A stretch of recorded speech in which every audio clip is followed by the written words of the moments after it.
Hari ini kita akan membahas sebuah pertanyaan yang mungkin pernah kita rasakan sendiri ketika berkendaraan di Jakarta.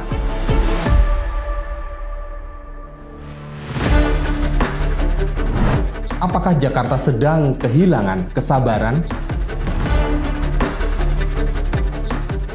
Belakangan ini, media sosial dipenuhi berbagai video pertengkaran di jalan raya. Ada pengendara yang mengejar mobil lain karena merasa disalip. Ada yang memukul kaca mobil. Ada yang turun sambil membawa benda keras. Bahkan ada yang melakukan penganiayaan hanya karena persoalan klakson atau senggolan kecil. Fenomena ini dikenal dengan istilah road rage. Road rage bukan sekedar orang marah saat mengemudi. Road rage adalah ledakan emosi yang berubah menjadi perilaku agresif, baik verbal maupun fisik, ketika seseorang berada di jalan raya. Pertanyaannya adalah, mengapa masyarakat kota besar semakin mudah marah? Mengapa ruang publik menjadi arena pelampiasan emosi? Apakah ini hanya masalah individu? Atau ada sesuatu yang sedang terjadi dalam kehidupan sosial kita?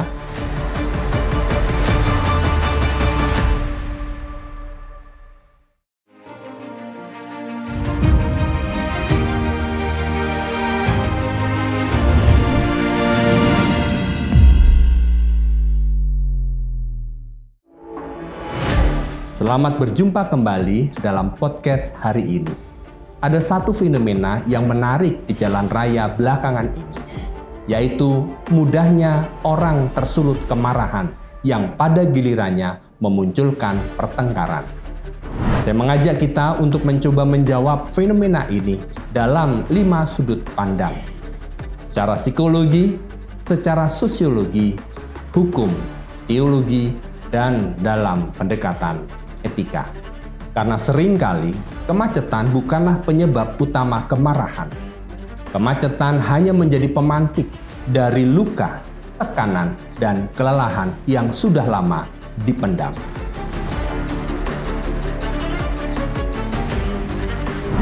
Road rage lebih dari sekedar emosi sesaat.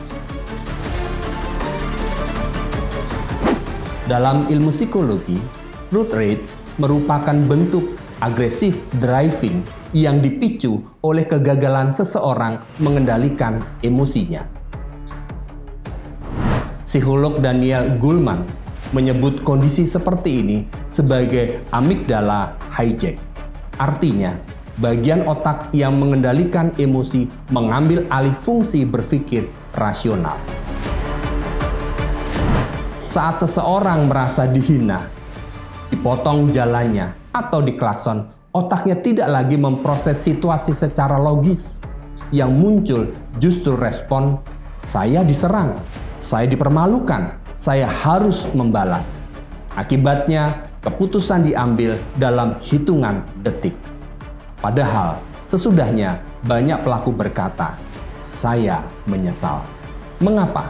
Karena kemarahan berlangsung jauh lebih cepat daripada penalaran. Dalam psikologi dikenal pula frustration aggression theory yang dikembangkan oleh Dolan dan Miller. Teori ini menjelaskan bahwa frustasi yang tidak tersalurkan akan mencari objek pelampiasan. Dan yang menarik, objek tersebut seringkali bukan penyebab utama frustasi. Misalnya, seseorang dimarahi atasannya, pulang melewati kemacetan 3 jam, motor menyerempet sedikit, lalu ia memukul orang yang bahkan tidak mengenalnya. Yang dipukul bukan penyebab stresnya, orang itu hanya menjadi korban terdekat. Road rage seringkali merupakan akumulasi tekanan hidup.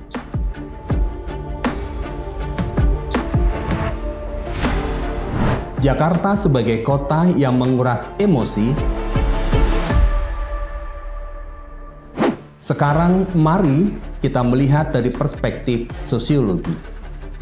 Sosiolog Jerman Georg Simmel pernah menjelaskan bahwa kehidupan kota besar menghasilkan apa yang disebut sebagai mental life of the metropolis. Semakin padat kota, semakin besar tekanan psikologis. Mengapa? Karena setiap hari manusia dibanjiri oleh suara, kendaraan, informasi, tuntutan pekerjaan, kompetisi, dan ketidakpastian. Jakarta adalah contoh nyata. Ribuan orang berangkat pagi sebelum matahari terbit, pulang ketika anak sudah tidur, waktu habis di jalan. Energi habis di kantor, kesabaran habis di kemacetan. Emil Durkheim menggunakan istilah anomi, yaitu kondisi ketika norma sosial mulai melemah. Orang semakin individualistis, solidaritas berkurang, empati menurun, yang muncul adalah logika. Yang penting saya dulu. Akibatnya, jalan raya berubah menjadi arena kompetisi, bukan lagi ruang bersama. Mobil bukan lagi alat transportasi, ia menjadi simbol status. Motor bukan lagi kendaraan, ia menjadi simbol identitas. Karena itu, ketika seseorang merasa dipotong jalan, yang terluka bukan hanya posisi kendaraannya, tapi harga dirinya. Sementara Erving Goffman menjelaskan bahwa manusia selalu mempertahankan face, yaitu citra dirinya.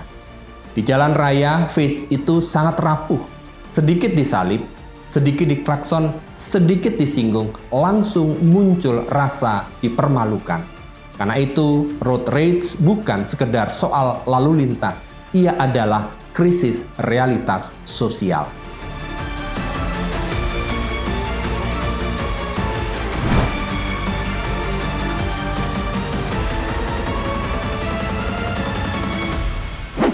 Fenomena lain yang menarik adalah media sosial. Dulu pertengkaran selesai di lokasi, sekarang direkam, diunggah, diviralkan, ditonton jutaan orang. Ada orang yang bahkan sengaja mencari sensasi. Mengapa? Karena algoritma media sosial menyukai konflik. Semakin emosional sebuah video, semakin besar kemungkinan ditonton. Masyarakat perlahan belajar bahwa kemarahan menghasilkan perhatian, padahal perhatian belum tentu menghasilkan penghargaan. Disinilah budaya digital ikut memperkuat road rage. Orang tidak hanya marah, tetapi ingin kemarahannya disaksikan, bahkan dibenarkan oleh publik. Kita hidup dalam budaya yang seringkali lebih cepat menghakimi daripada memahami. Sekarang kita masuk pada perspektif hukum. Banyak orang berpikir ini hanya emosi sesaat, padahal konsekuensi hukumnya bisa sangat berat. Ketika kemarahan berubah menjadi pemukulan, penganiayaan, perusakan kendaraan, ancaman, atau penggunaan senjata, maka pelaku dapat dijerat dengan ketentuan pidana yang berlaku dalam KUHP maupun peraturan lain yang relevan sesuai perbuatannya. Jika menyebabkan luka berat atau bahkan kematian, ancaman hukumannya tentu jauh lebih serius.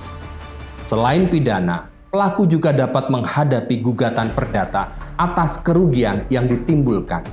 Ada pula konsekuensi administratif seperti pencabutan atau pembatasan hak mengemudi apabila pelanggaran lalu lintas tertentu terbukti. Dengan kata lain, 1 menit kehilangan kontrol dapat menghasilkan proses hukum yang berlangsung bertahun-tahun. Karena itu, hukum memiliki fungsi penting, bukan hanya menghukum, tetapi menjaga ketertiban sosial. Jalan raya adalah ruang publik. Semua orang memiliki hak yang sama untuk merasa aman. Tidak seorang pun boleh menggunakan kemarahan sebagai alasan melakukan kekerasan. Negara hadir untuk memastikan bahwa konflik tidak diselesaikan dengan otot, melainkan dengan hukum.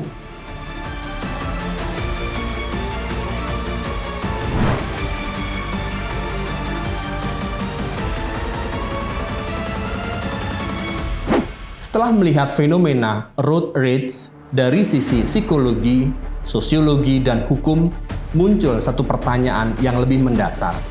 Mengapa manusia begitu mudah kehilangan kendali? Mengapa seseorang yang dalam kehidupan sehari-hari dikenal ramah dapat berubah menjadi sangat agresif hanya karena persoalan di jalan raya? Pertanyaan ini membawa kita pada dimensi spiritual. Hampir semua agama besar di dunia mengajarkan bahwa akar persoalan manusia bukan hanya berada pada situasi di luar dirinya, tapi juga pada kondisi batin yang belum tertata. Kemacetan bukanlah penyebab utama kemarahan. Kemacetan hanyalah pemicu yang memperlihatkan apa sebenarnya yang sudah ada di dalam diri seseorang. Dalam tradisi keagamaan, kemarahan yang tidak terkendali sering dipahami sebagai salah satu bentuk kelemahan manusia dalam mengendalikan hawa nafsu, mengendalikan ego, atau keinginan diri. Ketika seseorang merasa dirugikan, dihina, atau diperlakukan tidak adil, ego cenderung bereaksi lebih cepat daripada akal sehat. Akibatnya, keputusan yang diambil lebih didorong oleh dorongan emosional daripada pertimbangan moral. Menariknya, hampir seluruh agama mengajarkan nilai yang sama mengenai pengendalian diri. Dalam Kristen, umat diajak mengembangkan kasih, kesabaran, kelemah lembutan, dan penguasaan diri sebagai karakter yang membentuk kehidupan sehari-hari. Inilah yang sering kali terlupakan dalam kehidupan modern. Kita begitu sibuk menuntut orang lain agar tertib, tetapi lupa melatih ketertiban dalam diri sendiri. Kita berharap pengguna jalan lain lebih sabar, sementara kita sendiri mudah terpancing emosi. Padahal perubahan sosial selalu dimulai dari perubahan pribadi. Road rage pada akhirnya bukan hanya persoalan lalu lintas. Ia adalah cerminan kualitas karakter. Ia menunjukkan bagaimana seseorang menghadapi tekanan, menghormati sesama, dan memperlakukan orang lain ketika berada dalam situasi yang tidak nyaman. Disinilah agama memiliki kontribusi yang sangat penting bagi kehidupan masyarakat. Agama tidak hanya mengatur tata cara ibadah ataupun ritual, tetapi juga membentuk karakter yang mampu hidup berdampingan dengan sesama secara damai. Nilai-nilai seperti kesabaran, pengendalian diri, penghormatan martabat manusia, kasih sayang, welas asih, serta tanggung jawab sosial merupakan modal utama dalam membangun budaya berkendaraan yang aman dan beradab. Apabila nilai-nilai tersebut benar-benar dihidupi, jalan raya tidak lagi dipandang sebagai arena persaingan, melainkan sebagai ruang bersama yang harus dijaga demi keselamatan dan kebaikan semua orang. Mungkin pada akhirnya, solusi terbesar terhadap road rage bukan semata-mata pembangunan infrastruktur, penambahan kamera pengawas, atau ancaman hukuman yang lebih berat. Yang jauh lebih penting adalah membangun manusia yang memiliki kedewasaan emosional, integritas moral, dan kedalaman spiritual. Karena ketika batin seseorang dipenuhi kesabaran, penghormatan terhadap sesama, dan kemampuan mengendalikan diri, maka ia tidak hanya menjadi pengendara yang lebih baik, tapi juga menjadi warga masyarakat yang turut menciptakan ruang publik yang lebih aman, damai, dan manusiawi. Mengapa kesabaran menjadi barang langka? Kita hidup pada zaman yang sangat cepat. Semua harus instan. Makanan cepat, internet cepat, belanja cepat, jawaban cepat. Lalu tanpa sadar kita menginginkan jalan raya juga berjalan cepat. Padahal kenyataannya tidak demikian. Ketika ekspektasi bertemu kenyataan, lahirlah frustasi. Psikolog Viktor Frankl mengatakan bahwa antara stimulans dan respon selalu ada ruang. Di dalam ruang itulah manusia memiliki kebebasan memilih.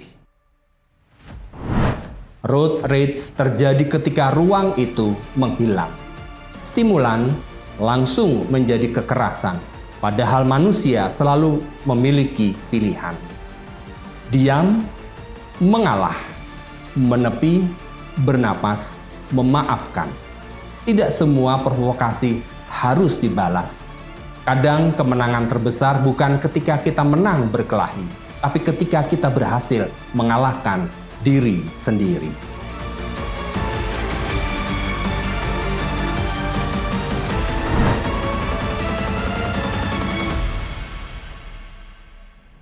Road rage bukan sekedar persoalan lalu lintas. Ia adalah cermin kesehatan psikologis masyarakat. Ia memperlihatkan kualitas relasi sosial kita. Ia menguji efektivitas hukum. Dan bagi orang beragama, ia menjadi indikator kedewasaan spiritual.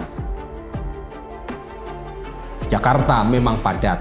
Macet mungkin tidak akan hilang dalam waktu dekat. Tetapi yang tidak boleh hilang adalah kemanusiaan kita. Jangan sampai kendaraan kita semakin canggih, tapi karakter kita semakin rapuh. Jangan sampai jalan semakin lebar, tetapi hati kita semakin sempit. Jangan sampai teknologi semakin pintar, tetapi manusia semakin kehilangan penguasaan diri. Mungkin solusi terbesar bagi road rage bukan hanya membangun flyover baru, bukan hanya menambah kamera pemantau lalu lintas, bukan hanya memperberat hukuman, tetapi membangun kembali budaya saling menghormati, menghidupkan empati, mengajarkan literasi emosi sejak dini, dan bagi para umat, menghadirkan spiritualitas yang nyata dalam kehidupan sehari-hari. Karena iman yang sejati bukan hanya terlihat ketika seseorang beribadah, tetapi juga ketika ia tetap memilih sabar saat terjebak kemacetan pada hari Senin.